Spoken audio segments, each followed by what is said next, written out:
Thank you everyone for joining us. We've got a nice crowd in tonight. We've got upwards of 20 people, 25 people, so that's good. Just for those who don't know me, I'm Leanne Rayner. I'm one of the directors at Rayner First National. We're joined tonight by a few people in our property management department. We've got Ebony, Demi and Taryn. And we've also got joining us tonight, Sue Ivers and Brent Delahey from Accountable Account. Thank you for joining us, guys. And we've also got Alan Kinder, who's from BMT Tax Depreciation over there as well. So I'll just ask everyone to mute their microphones except for Brent and Sue and Alan. We're going to have, there's a chat bar down the bottom as well. And Taryn will be monitoring any questions you have. Please don't unmute your microphones, just type them in there and we'll get to them if they're relevant. So tonight's topic is depreciation, which is very timely considering we're coming up to the end of the financial year.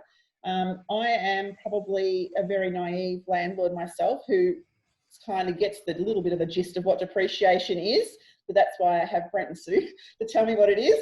But there's probably a lot of you who have investment properties that are not exactly sure what it is or how it works. So we just wanted to firstly, Brent, go through what depreciation actually is, please. All right. So welcome everybody. So I'll just give you our business. So we're an accounting firm based here in Bacchus Marsh.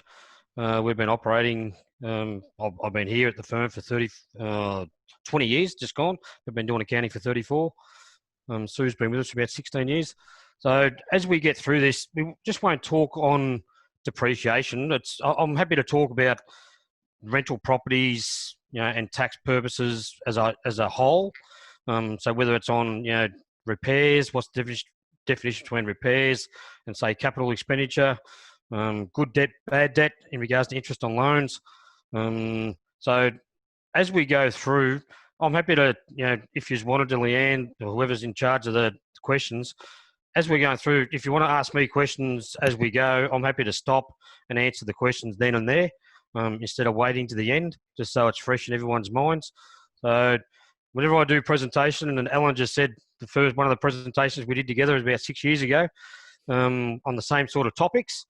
So there's never a silly question, right? So don't be afraid to butt in and ask. If you don't ask, you're never going to know. And there's probably somebody else in the audience here tonight that's probably going to have the same question and is frightened to ask. So don't think it's a silly question. Put your message in, and we can certainly answer them to the best we can. Whether it's Sue, myself, from Accountable, we won't give you an answer if we don't know the actual real answer. So we're not just going to, feed you a lot of bull dust. We'll actually tell you what the correct legislation, the rules are. So we all good on that? Yep. Good. Yep. Righto. So obviously, I would expect that probably all of you have got rental properties linked with the Rayner Group. So now whether that's just here in the Bacchus Marsh hub, or whether you might have properties that are interstate as well. So depreciation changed, and Alan will talk as well on it. Back in the 9th of May 2017, the rules changed in regards to depreciation, and you'd be surprised even today how many clients come into our tax season to get their personal tax returns done, and they've got a rental property, and they may have had, just purchased it, and they may have gone to a rental seminar or one of those buying groups, and they come in and they've not got a depreciation schedule. Now our firm's been linked with BMT, God, I reckon for probably 15 years, probably at least. In regards to getting these depreciation reports done. To me, it's costing you money if you at least don't inquire to get them done. Now, I'll just explain to you the rules prior to the 9th of May 2017, because if you had a property before then you stay under the old rules. They were actually, in our terminology, grandfathered, so they were kept in place. So basically, there's two parts to depreciation. One is the curtains and carpets, the stoves, the dishwashers. So the items that historically don't last forever. Then there's the actual capital works. And how I explain to clients is that's the actual building itself. So that's the actual, whether it's the concrete slab, the bricks, the tiles on the roof. So the actual construction, that lasts for 40 odd years. So there's the actual two parts to depreciation. So prior to the 9th of May, if you purchased a property, you used to be able to get a depreciation claim for both items. So if you brought, a 5-year-old property prior to the 9th of May 2017, then you could claim the existing curtains and carpets and stoves that were already in that house. So you go to BMT and you'd get a depreciation report done. And then you'd also claim the actual building works, or what they call capital works, over a period of the next 40 years or so, for the actual building itself. Now, so that's prior to the 9th of May. So that was a huge win for clients that actually were buying an existing house already constructed. Now, since the 9th of May 2017, they changed the rules, and the government said effectively from the 9th of May onwards, if you want to claim depreciation, you definitely got to get a depreciation report. And to claim the curtains and stoves and dishwashers that are replaceable items, then you can only claim when you actually replace that item. So if you buy a property after the 9th of May that's already in existence and you replace the stove, that's when you get depreciation on that stove. You don't get depreciation claims for the existing stove that was already there. Those rules were pre-9th of May 2017. So you've actually got to replace the item. So, but you also still qualify to get depreciation on the capital works, which is the actual building itself. That lasts for 40 odd years, which Alan can talk about. So that's basically the major rule changes in regards to depreciation. A lot of clients will come in and not have that report. And I know BMT, if you want to speak, Alan, about what offers that they give in regards to at least inquiring about a depreciation report. I don't care how old the actual building, the house that you've brought. Now, I'll use Bacchus Marsh as the example in case, most of us around here. Let's just say you brought an old house in Ludydurg Street.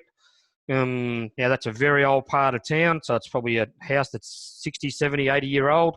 Even though it's so old, it is still worthwhile to make that phone call to a firm like BMT to inquire about getting a depreciation report done. And Alan, if you want to explain in regards to why about that, if you don't double your refund, etc. Yeah. So I guess, Brent sort of touched on that there. It doesn't cost you anything to ask the question. What we find is when people make assumptions that it's not worthwhile, and then they find out later that, I could have claimed something. So the property could be 70 or 80 years old, but we don't know. And it's rare that someone knows if the previous owner has done an extension or done some kind of structural work to the property that you're entitled to claim on. So even because of those changes that have occurred, we still have our guarantee, which is if we can't find you at least double what we charge in the first year that you use the report, then we cancel the report and you're not charged for anything. So even if you told us the house was built in 1995 and we progressed with it on that level, and then it turned out it was 1965 and there's nothing there to claim, even if we've gone out and inspected it and done all the work, we'll just cancel it and we don't charge you for anything, because we don't want you paying money for something that's going to do nothing for you. So any questions in regards to, I'm assuming everybody's at least inquired about a depreciation report. As I said, whenever somebody comes into us, the first thing we ask is, have you got a depreciation report? Now, that may not necessarily be through BMT, but that's our industry body that we sort of link with. So, you're Australia-wide, Al, aren't you? So it's not as if you're just listed here in Melbourne. They're Australia-wide. It's a no-brainer to at least inquire about a quantity surveyor's report. Now, if you haven't already had one, you can actually go back. So let's just say it was dealing with BMT. You can actually go back and get one now in coming up to your 2020's tax returns, and you can amend the last 2 years' tax returns to put in that extra claim, Now, some claims might be upwards of, in excess of $5,000. And all of a sudden, if you're paying the 34-cent tax bracket, well, that's at least $1,500 for you as an extra refund. Yes, there's an amended tax return to do. It might cost you a couple $100 to get an amended tax return done, but you're well and truly in front, because basically the report that you get, it's a sit and forget document. Normally, unless you do renovations, then obviously you'd probably have a cost price anyway to add to your capital works. But it's a one-off document that you've really got to get. So it's not a yearly report you've got to obtain. So it's a no-brainer to at least inquire, and you'll be surprised in regards to the potential claim that you're missing out on. So, sorry, Brent, we just did have a question. Sorry, Taryn, jumping your job here. I was just about to say. Yeah, go on, Taryn. What was the question? The question is, how often does the report need to be updated? But you just answered saying that. So is that So once you get the report, it's basically lasts forever. And the report, is basically, sorry, Alan, I'd probably taken your thunder, but that's basically the report, and it's it's so thick in pages, and really us accountants, we look at only 1 or 2 pages of that, which is a summary of the yearly totals. We don't actually go through and work out what you're claiming for an air conditioner, what you're claiming for a stove. That's BMT's role. So we actually go to the summary page basically, and it tells us what a yearly claim is for all your assets that you're entitled to claim in that actual property. So as I said, it's basically a sit and forget document. And the report, I think, does it go for 40 years still? Yeah, that's right. Because it's based off historical values, we don't need to update them. We establish the value at the start, and then it's mapped out for the ATO allows you to claim on structural elements for 40 years. So once Brent's got that opening value, he's going to use that in his tax software from then on until there's nothing left. So the only time you'd really need to update it is if you renovated your property. Well, correct? Not necessarily, because if you've renovated your property and spent, say, $40,000 doing the extension, then you've got your actual cost base. So then you claim the standard rate, we'll just call it 2.5%. You get 2.5% of that actual cost base of what it's cost to build. So 2.5% of 40 grand. Now 2.5% may not sound much, but it is a tax deduction. So certainly it becomes more beneficial, to get the reports done, before 9th of May 2017, because you picked up the existing curtains and dishwashers and stoves that were in the property, whereas now you're only getting a claim when you actually replace those items. Now, a lot of clients will say to me, we're looking around getting a rental property. I need to get, say, a new property, because then you can claim if it's brand new house and land built, well, you got the existing curtains and carpets and stuff that you can claim straight away, instead of getting a property that's, say, 5-year-old or 15-year-old, where you can't claim those items until you replace them. And I always say to clients, you buy the worst house in the best street.